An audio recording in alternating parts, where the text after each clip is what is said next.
வணக்கம் மக்களே, வாங்க நம்ம தில் கிச்சனுக்கு போகலாம். காலையில் டிஃபனுக்கு தொட்டுக்க என்ன செய்கிறது, மதியம் என்ன குழம்பு வைக்கிறதுன்ற குழப்பமே வேணாங்க. எல்லாத்துக்கும் சேர்த்து ஒரே குழம்பாக வச்சிடலாம். அருமையான கொண்டக்கடலை குழம்பு செய்யலாங்க. இது சாதத்தில் போட்டு பிசைஞ்சு சாப்பிட, இட்லி தோசைக்கு தொட்டுக்கன்னு இந்த குழம்பு எப்போ வச்சாலும் ஹிட்டு தாங்க. எல்லாருமே விரும்பி சாப்பிடுவாங்க. வாங்க இந்த கொண்டக்கடலை குழம்பு எப்படி செய்யலான்னு பார்க்கலாம்.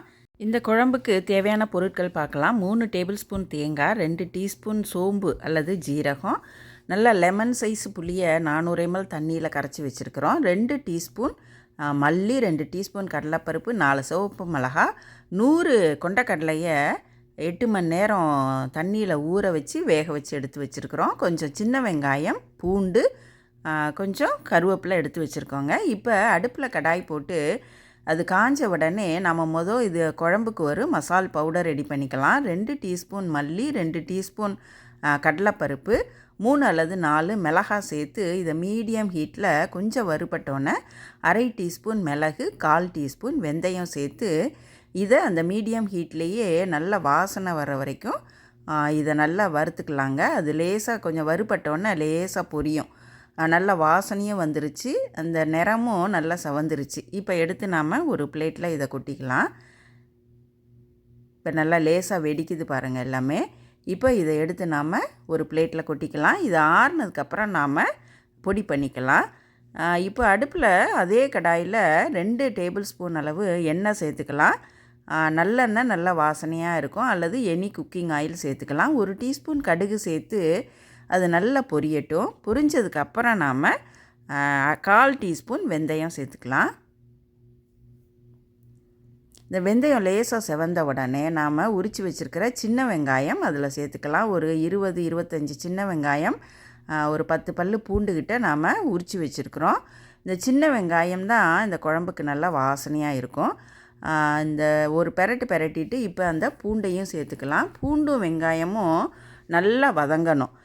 இந்த பூண்டும் வெங்காயமும் லேசாக கலர் மாற ஆரம்பிக்கும். அந்த ஸ்டேஜ் வரைக்கும் நாம் இதை வதக்கணும். அப்போ தான் அந்த வெங்காயமும் பூண்டும் ஓரளவு நல்லா வெந்திருக்கும். இந்த குழம்பும் நல்லா வாசனையாக இருக்கும். இப்போ கொஞ்சம் கருவேப்பிலை சேர்த்துக்கலாம். ஒரு கைப்பிடி அளவு கருவேப்பிலை சேர்த்து அதையும் வதக்கிக்கலாம். ஒரு 3 கத்திரிக்காய் எடுத்து அதை வாஷ் பண்ணிவிட்டு கொஞ்சம் பெரிய துண்டுகளாக அதை வெட்டி வச்சுருக்குறோம். இந்த மாதிரி கட் பண்ணி தண்ணியில் போட்டு வச்சுருக்குறோம். ஏன்னா தண்ணியில் போடாமல் வச்சா அது கருத்து போயிடும்னு. இப்போது அந்த கத்திரிக்காய் பீசஸை இதில் சேர்த்துக்கலாம். இதையும் கொஞ்சம் நல்லா வதக்கிக்கணும். இது நல்லா வதக்கும்போது அந்த கத்திரிக்காய், வெங்காயம், பூண்டு எல்லாம் ஓரளவு இப்போயே வெந்துடும் அந்த வதங்கிறதுலையே. இப்போ நாம் லெமன் சைஸ் புளியை ஒரு 400 ml தண்ணியில் கரைச்சி வச்சுருக்குறோம். அந்த புளி தண்ணியை இதோட சேர்த்துக்கலாம். நல்லா வடிகட்டிட்டு புளி தண்ணியை இதோட சேர்த்தாச்சு. இப்போது இந்த குழம்புக்கு தேவையான உப்பு சேர்த்துக்கலாம். நான் 1/2 டீஸ்பூன் அளவு சேர்த்துருக்குறேன். நாம் அந்த கொண்டக்கடலை வேக வைக்கும்போதும் உப்பு சேர்த்துருக்குறோம். அதனால் அதை பார்த்துக்கிட்டு நாம் உப்பு சேர்த்துக்கணும்.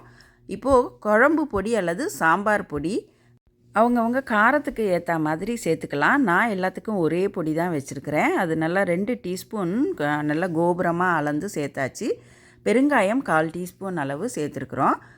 இப்போ இதை நல்லா கலந்து விட்டுட்டு இது ஒரு 10 நிமிஷத்துக்கு நல்லா கொதிக்கணும். மீடியம் ஹீட்டில் கொதிக்கணும். இப்போ நாம் இந்த வறுத்து வச்சுருக்கிற மசாலும் அந்த தேங்காய், சோம்பு அதையும் நல்லா அரைச்சிக்கலாம். இந்த மசால் பொடி நல்லா நைஸாக அரைச்சிட்டு வந்துடணும்.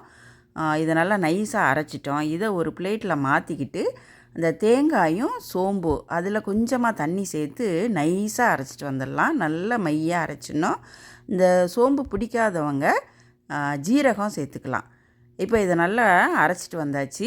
இது 10 நிமிஷத்துக்கு மீடியம் ஹீட்டில் இது நல்லா குழம்பு கொதிச்சிருச்சு. இப்போ அதை கலந்து விட்டுட்டு அந்த கத்திரிக்காய், பூண்டு, வெங்காயம் இதெல்லாம் நல்லா வெந்துருச்சான்னு பார்க்கணும்.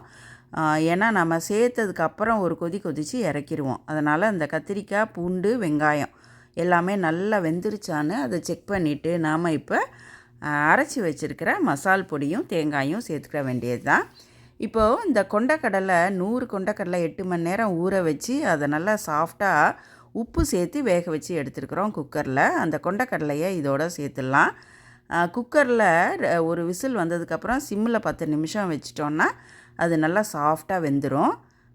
இப்போது அரைச்சி வச்சுருக்கிற தேங்காயை அதில் சேர்த்துடலாம். தேங்காய் பேஸ்ட்டு சேர்த்துட்டு அந்த மிக்ஸி ஜாரில் கொஞ்சம் தண்ணி ஊற்றி அதையும் அதோட சேர்த்துக்கலாம். ஏன்னா நம்ம கொதிக்கும்போது இன்னும் கொஞ்சம் கெட்டியாகும். அதுக்கேற்ற மாதிரி நாம் இப்போயே கொஞ்சம் தண்ணி தேவைன்னா சேர்த்துக்கலாம்.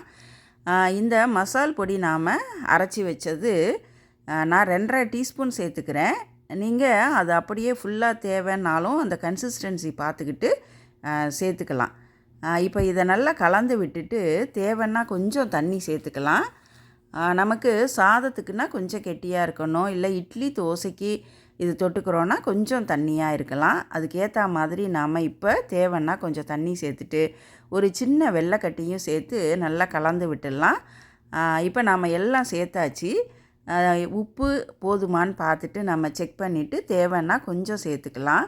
ஏன்னா நம்ம கொண்டக்கடலையிலையும் உப்பு சேர்த்து வேக வச்சுருக்குறோம். நாம் அதை மைண்டில் வச்சுட்டு தான் குழம்புக்கு நாம் உப்பு சேர்த்துருக்குறோம். அதனால் இப்போ தேவைன்னா கொஞ்சம் சேர்த்துக்கலாம்.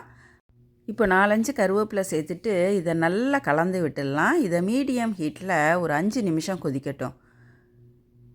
நம்ம இந்த அரைச்ச தேங்காய் சேர்த்துருக்குறோம், அந்த மசால் பொடி சேர்த்துருக்குறோம். இப்போ இது எல்லாம் சேர்ந்து ஒரு 5 நிமிஷம் கொதிச்சிச்சுன்னா அவ்வளோதாங்க, நமக்கு கொண்டக்கடலை குழம்பு ரெடி ஆகிடுச்சு. இப்போ 5 நிமிஷம் அது நல்லா கொதிச்சிருச்சு. இந்த கன்சிஸ்டன்சியும் நமக்கு கரெக்டாக இருக்குது. இப்போ ஒரு கிளறிட்டு நாம் ஸ்டவ்வை ஆஃப் பண்ணிட வேண்டியது தாங்க. நமக்கு கொண்டக்கடலை குழம்பு சூப்பராக ரெடி ஆகிடுச்சு. இதை நாம் ஒரு சர்விங் பவுலுக்கு மாற்றிடலாம். இந்த குழம்புல கத்திரிக்காய்க்கு பதிலாக உருளைக்கிழங்கு சேர்க்குறதுனாலும் சேர்த்துக்கலாம். இல்லை கத்திரிக்காய் உருளைக்கிழங்கு எதுவுமே இல்லாமல் வெறும் கொண்டக்கடலை மட்டும் சேர்த்து கூட இந்த குழம்பு செஞ்சால் நல்லாவே இருக்குங்க. இந்த அருமையான கொண்டக்கடலை குழம்பு நீங்களும் செஞ்சு பார்த்துட்டு உங்கள் கமெண்ட்ஸை கீழே கமெண்ட் செக்ஷனில் கொடுங்க. இது வரைக்கும் சப்ஸ்கிரைப் பண்ணலைன்னா சப்ஸ்கிரைப் பண்ணிவிட்டு அந்த நோட்டிஃபிகேஷன் பட்டனையும் ப்ரெஸ் பண்ணிடுங்க. நன்றி, வணக்கம்.